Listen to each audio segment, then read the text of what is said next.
What is up, you guys? Welcome back to my channel, and if you're new here, just welcome. My name is Gemma Jade, but today we are going to be once again speaking about and discussing shadow people.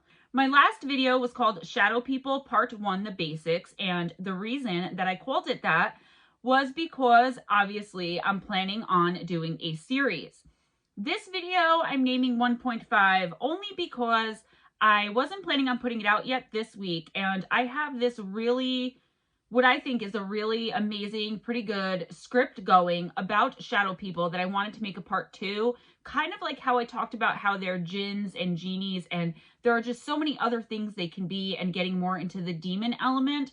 However, it wasn't done, and in the interest of having content this week, I decided to throw you guys a 1.5 to kind of put together part 1 and part 2 and let you know what we're going to be doing going forward. I didn't think you guys were going to mind that I did that because I know you're very interested on the subject. And like I said, I planned on having part 2 done already today, but I didn't. And I didn't want to not put out content. I want to give you guys at least something. I love putting out 2 videos a week. As I told you, if you were there yesterday for Fireside Chat, and if you weren't, now you know, my new upload schedule is most likely going to be Tuesdays and Fridays instead of my usual Mondays and Thursdays because of my situation has shifted a little bit, and that's just going to be easier for me. Either way, I'll try my very best to upload 2 videos per week as I've always done.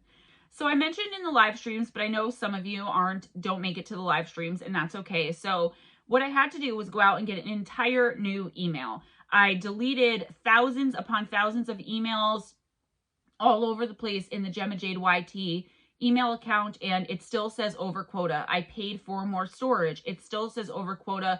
It will not allow me to receive emails. So I'm really sorry for the inconvenience. I had to go, and it's really annoying for me too and causes me some issues. But if you could please send any and all further correspondence through email to GemmaJadeParanormal@gmail.com, and I will put that again at the end of the video and also in the description box.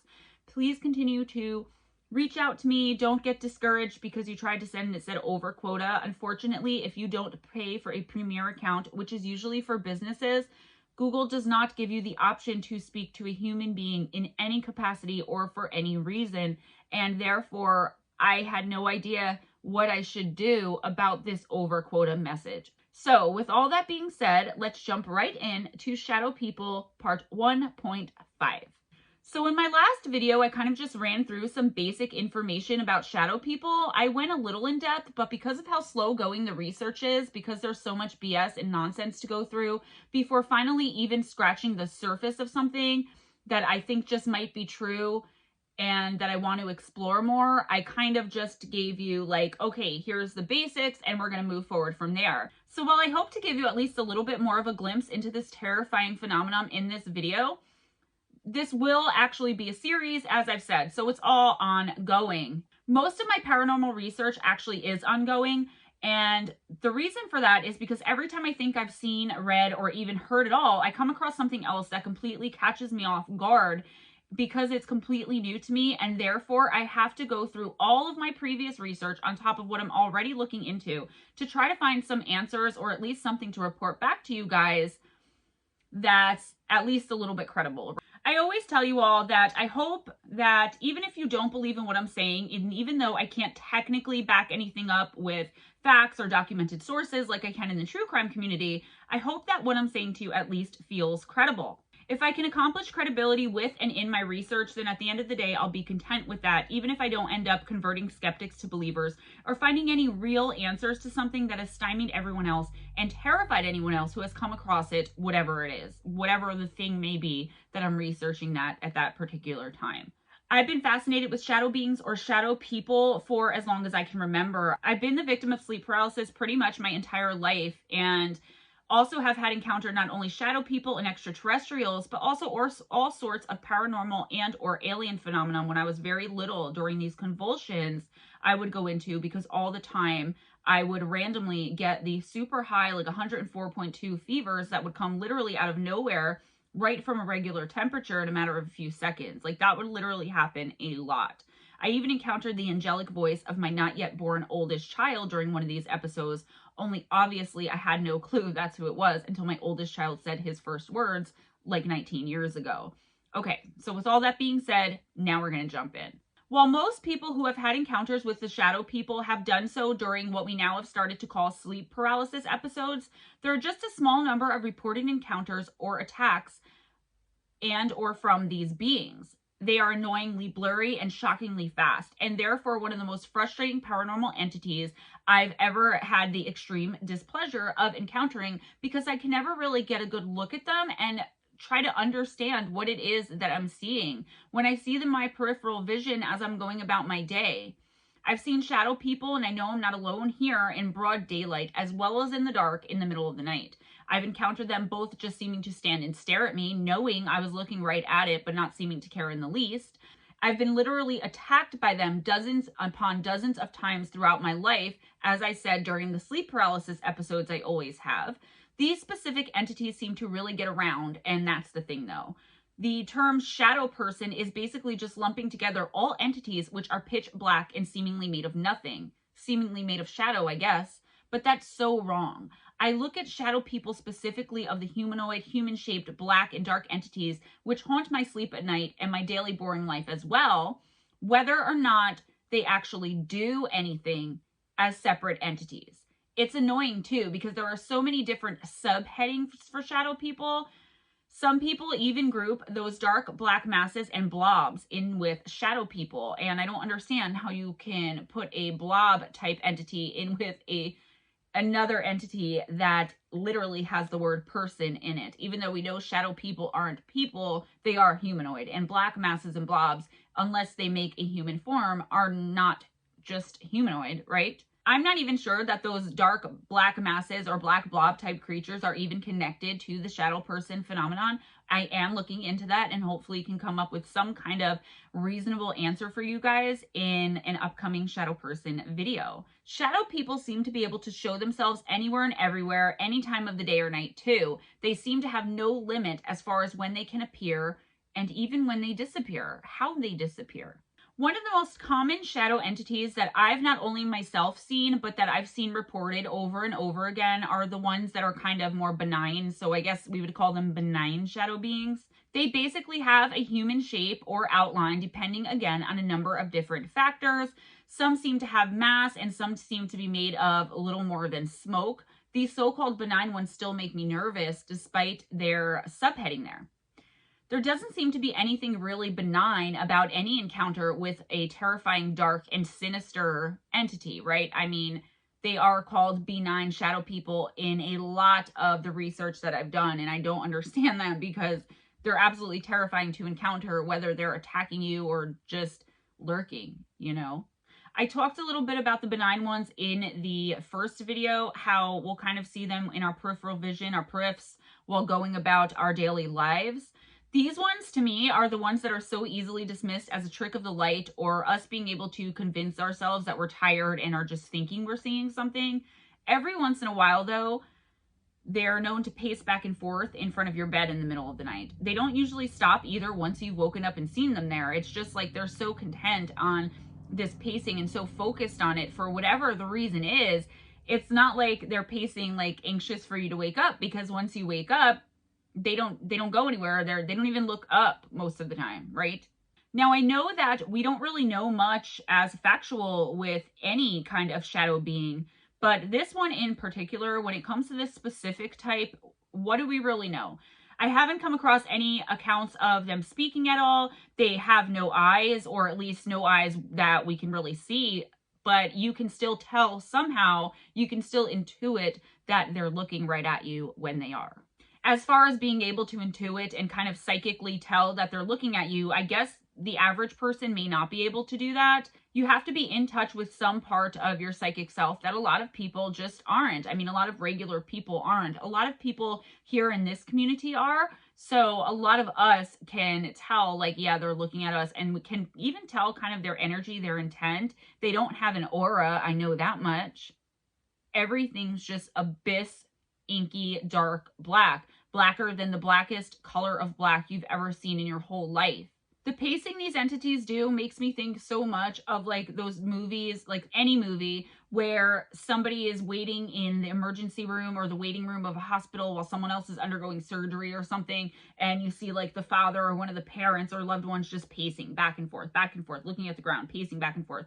And then they eventually look up when the doctor comes, like make good eye contact. Like that's what I can think of in my head. Like that's how they pace. It's exactly the same thing. This worried, kind of anxious, like, you know, oh my gosh, is my loved one going to make it type pacing, only it's a shadow being. Who knows what its thoughts are? Who knows if they're even aware of us? They seem so intent on pacing back and forth, looking down and wringing their hands like some kind of nervous loved one whose family member was just in some kind of horrible accident. I mean, are they waiting for someone or something else to come and join them? Something we can see or can't see? Are they even aware that we're there? I mean, otherwise, what are they doing if they're not directly there for us, right? In one theory, and I'll definitely get to those at some point, it's thought that the shadow people in general are just people who come from the future, time travelers, and this is just how they appear to us if we happen to catch a glimpse of them. This makes no sense at all to me, but I've seen this theory reported over and over and over again, that people think that the reason that shadow people come back looking as these black kind of outlines when traveling here from the future is so that if they run into, you know, the future self doesn't run into the now self. There's this whole big rabbit hole of a theory on that, but it doesn't make enough sense to me for me to present it to you. As always, I encourage you to do your own research and come to your own conclusions. So I'll ask again, is this thing just simply as unaware of me as I wish that it would remain to me? I mean, I don't want to be aware of it. I don't want to know it's there. I don't want it to be there. Not really that I want to be ignorant of it if it is. I don't want it to be there. So is it just ignorant of me? Does it just not know that we're in the room? Is it doing something else? It makes me so uncomfortable too, because not many entities are known to be able to be seen both day and night in the house. I always think back to part 1 of this series on shadow people and the jinn, and then to the Christopher case, which I also covered and rebooted. If you guys didn't check that out, please go and do so, because after doing all of this research into all these different parts of these shadow people, learning about them and just digging super duper deep and going down all these rabbit holes, I always thought shadow people killed Christopher Case. I always thought a witch did in fact send shadow people to kill Christopher Case. That's just my opinion. And I presented that opinion in the video that I did. But it never occurred to me that there was actually a specific type. And I believe that that type is the jinn, because the jinn are one of maybe like 2 or 3 different like smaller groups, smaller subheadings of shadow people who are actually able to attack, hurt, and or kill humans. And that's a fact. They've done it. Again, if you haven't seen the Christopher Case video, go check it out. You'll see plainly that even if you don't think it was shadow people or jinn, explain to me what happened there, please. So while I know, at least to me, all shadow people that I've encountered and even that I've read about seem to have a really negative nature. However, I believe that there are different levels of how evil they are. For instance, the benign ones I was just talking about, yes, they let out an evil energy or a sinister energy, but I'm not afraid that really that they're going to hurt me, right? They don't make me go into that absolute terror and panic as what I believe are the jinn ones that attack me during my sleep paralysis episodes. So I think that there's one level or another of how bad, sinister, and evil these things are, depending on how they act in our presence. You know, when you just feel the air change or the energy and vibration shift all around you to something much lower, much more negative, and that kind of, like I said, that intuitive knowing that something evil is there in that space with you. They lurk in corners, doorways, at the foots of beds. I'm not saying that shadow beings are energy themselves, because I believe they are conscious and aware and therefore can be classified as entities and beings, right? Again, I'm not quite sure what the intent of these specific entities are, but I have a sneaking suspicion that whatever their purpose is, it is not good for us, not good for humans. I've also found recently, and many of you have commented that this is true, sent me emails talking about how this is true, and I've learned it for myself firsthand about a year and a half ago, is that when confronted with one of these shadow people, whether it be attacking me during a sleep paralysis episode or just standing lurking in my corner, again, for me, reciting the Lord prayer helps. And a lot of people, I have at least 100 people who agreed with me and told me that this also worked for them. Now, I know you're going to say, well, when you're in sleep paralysis, it's paralysis. You can't talk. Yes, but reciting it in my head and trying to get the words out actively, I've gotten bits and pieces of it out. They do always disperse. They always disappear without a trace by the time I'm done reciting the prayer. If you've had that experience as well with reciting the Lord's Prayer, please let me know in the comments below. If you've tried to do it and it didn't work, let me know. But I'd have a little bit of a hard time believing you, so I'd want to hear your story. I am a Christian, but I don't push that. I'm not just trying to advocate for you all to have some prayer in your life. I mean, I think everyone should have more prayer in their life, but again, that's my opinion. When I'm talking about reciting the Lord's Prayer, whether in your head or vocally, during a shadow person encounter, any kind of encounter, okay, it works. It makes them go away. So why is this? The entity is usually made powerless and releases either its literal or psychic grip on us. So that's all I'm saying. Just try it. So another type of shadow entity that I've been seeing reports of more and more lately, like the numbers of sightings have absolutely just skyrocketed in the past 2 to 3 months from when I did part 1 till researching part 2 in this past month, in the month of May. I can't even believe how many more reports are coming in about the shadow people who have eyes. The glowing eyes, not just like, their eyes there. Somehow they have glowing eyes. And there's a new color of glowing eye, aside from the almost always red, on rare occasions yellow, and now there is the less common green. They're bright and glowing colors, which make it all so much more scary. Remember too, a lot of my theory that these entities are energy vampires stems from my own personal knowledge that feeling fear does in fact almost completely drain a person's energy. How much more terrifying is the shadow entity lurking in your corner or in your closet or pacing the foot of your bed than when they have glowing colored eyes? And this is why I wanted to present to you this shorter 1.5 video. I am still working on all of my research, as I said, but this is one of the main things I'm trying to break down: these shadow entities that have these glowing eyes. It can take all of the energy we have, even rendering us immobile sometimes, right? Feeling that overwhelming and just insane sense of fear and terror can even make us so that we're unable to move. It can cause us to cry and then feed the being even more, because that's a whole other negative, or at least sad, emotion it can feed off of or feast on. These shadow people with the glowing eyes are the ones who seem to invoke the most fear and or terror in us, aside, of course, from the ones who are gripping our throats and kneeling on top of us during sleep paralysis. I think this is simply because there is almost no denying what it is we're seeing.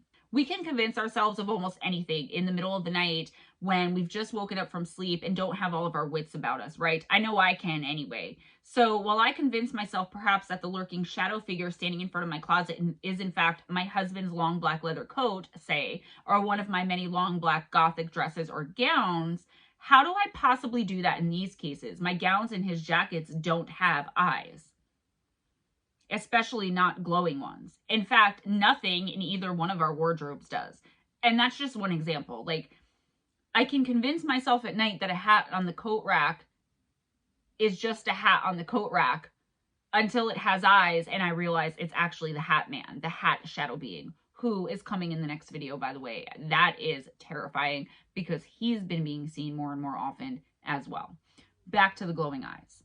So I really and honestly truly feel that the only reason for it showing its glowing eyes like that to us is to strike more fear in us and therefore more quickly and efficiently drain our energy, while also being able to drain a mixture of different emotions that fear will invoke in us, such as, like I said, crying out of sheer terror, just all these different emotions that come with fear. So it's like they're having a feast. They're not just getting fear, they're getting pain, they're getting whatever comes with it when we cry like that. That cry, that terror cry. I hope I'm getting what I'm trying to say out the right way. You guys know sometimes I have issues with that, but I can only go by my own experience with these entities. And I know with the glowing eyes specifically, they don't seem to blink or close at any time until the whole thing just completely disappears altogether. In fact, with this one too, it seems I can never look away or blink my eyes and then open them again to see if it is just a figment of my overactive or tired, sleepy imagination. Once I lock eyes with this bad boy, I'm there until it decides it's done and seemingly blinks right out of existence from my room just as fast as it most likely appeared. Definite energy vampires here. For what purpose and from where do they come and why? No clue. It's a matter again of what you personally believe and or what you've personally experienced. I always say our personal experience is what is going to shape our personal beliefs. It's my belief that shadow beings have all different types of explanations, and I'm going to go through all of the theories in future videos. There's probably going to take like 2 or 3 videos to actually do that because that's how many types of theories and explanations there are. But some are time travelers, interdimensional beings or interdimensional travelers, demons, ghosts or spirits of loved ones past, ghosts or spirits just haunting the space you're in when you see them. The explanations go on, and some even come from the scientific community. I've also heard of many people having had experiences with a dark mass or blob, which seems to have some kind of weight to it. And sometimes it travels down walls, trickling like smoke in the air. Sometimes it rises out from the ground. But unlike shadow beings, this thing never actually takes any specific shape or form like that of a man with a hat or something that is able to have eyes on it. Could this just be the same shadow entities we've come to know, only for whatever reason, they are either choosing or unable to take their desired form? So are these blob and smoke-looking black entities unable to take form for whatever? In the scientific community, they allege to have a very reasonable and rational explanation for the shadow person phenomenon. And again, expect a more in-depth dealing with what science has to say in a future video. This was kind of a tidbit to let you know I'm on the track of part 2. I know you guys have been waiting for it, and plus I needed to put something out, so I hope you guys enjoy this at least. It definitely is a teaser, I'll give you that much, but you know, I know you guys are gonna love it. Now, while admittedly I just started looking into what the scientific community has to say about shadow people encounters, it's weird because so far I've come to find that the official psychological name for a shadow person encounter is sleep paralysis. And to me, that's not really an explanation. Calling one thing by the name of how it terrorizes you just doesn't make much sense to me. Do we interchange the words heart attack and clogged arteries? No, because one is the cause of the other. You know, like clogged arteries is what could cause you to have a heart attack. Shadow people are what cause sleep paralysis, or does sleep paralysis cause shadow people? One begets the other in some way, even if it's a never-ending and vicious cycle or circle. This makes no sense to me. I am going to continue digging. I found a little bit deeper of an explanation into what the scientific community has to say, but I'm saving it for another one of these videos in this series. I'm not sure, again, and as usual, that I'm accurately explaining what I'm trying to say here. I feel very strongly deep within me, within my psychic sense, that sleep paralysis, whether caused by shadow people or not, is what makes them so emboldened to actually approach so close and terrorize us the way that they do while we're in one of these episodes. Any other time, there's no physical interaction, and normally once they get what they came for, they either vanish into thin air, through a wall, or walk off. Not with sleep paralysis, though. With this, they are so bold. They will come right up to you, right in your face, and even physically assault you. Is it just their good luck to have found you this way? Are they the cause of the reason that you are this way in this kind of sleep paralysis mode, I guess? Or are they working in tandem with something else, whether known or unknown, to know exactly when we are in this most vulnerable of states and then attack like any good opportunist would? I've been so busy with the book and everything and losing my sitter that it was either put out this and the other video that I'm filming today on the fly or release nothing at all. So please don't be disappointed and know 100% that this is by no means the end of my research into the shadow people, but still only the beginning, which is why I'm putting 1.5. Thanks for all of your constant support, patience, and understanding while I work on everything I need to get done to keep this channel going, to get my book done, and to just get myself set up for my future, to get myself a little free time too. My future is right here in the true crime and paranormal community with you guys, and I'm never going to stop searching for answers on anything that I come across. I've also been having some pretty unique dreams lately. I've been having much stronger visions and audio coming in from spirit. And when I'm ready, I'll speak on the extraterrestrial stuff, which I never uttered a word about until recently. And I'm still not quite there yet where I'm ready, but I promise, almost. Am I just becoming more open and my already pretty strong psychic senses just opening more, or am I becoming a target? I have no idea, and I guess we'll find out. Guys, that's all I have for you today. Please give this video a big thumbs up if you enjoyed coming and hanging out with me and hearing just a little bit more about shadow people, my shadow person teaser here as we move into part 2 of my shadow person series. Subscribe if you haven't already. I have some true crime stuff. You could just go through my list. I have tons of live streams, as I do 3 a week, with Missing Persons and Mysteries and 13 Past Midnight Steve Stockton. Leave a comment. Let me know what you think. I know the community is kind of split down the middle on what shadow people are, or I should say split in like 10 different ways, right, on what shadow people are. Not many of us in this community, not many of the people who do leave a comment don't believe in them at all. It's just about what we think they are. And again, I think that our experience is going to shape what we think is actually going on here. So remember my new email, GemmaJadeParanormal@gmail.com. Do not send emails to the old email, GemmaJadeYT@gmail.com, because they will come back to you and I will not receive them. Please be sure and check out the description box for some really important links. All 3 live streams that I do throughout the week, the Justice for Caleb Smith 2-hour live stream with his mother, April Arrington, and Patreon and PayPal information for those of you who want to donate to the channel. I love you guys so much. If you have any encounters of your own that you want to send me, I put out a very short listener story / encounters video last week, and I want to make them longer, more in-depth. So send in your listener encounters. Send in your encounters with shadow people, with the Glimmer Man, with demons, with anything that you've had that you feel is paranormal, or some kind of encounter with spirit in any way, shape, or form. I would really love to hear it, and I'll definitely try and let you know when your story is going to be coming out. So again, new email, GemmaJadeParanormal@gmail.com, and have your best day, have your best night. I love you guys so much, and I will see you next time. Mwah. Bye-bye.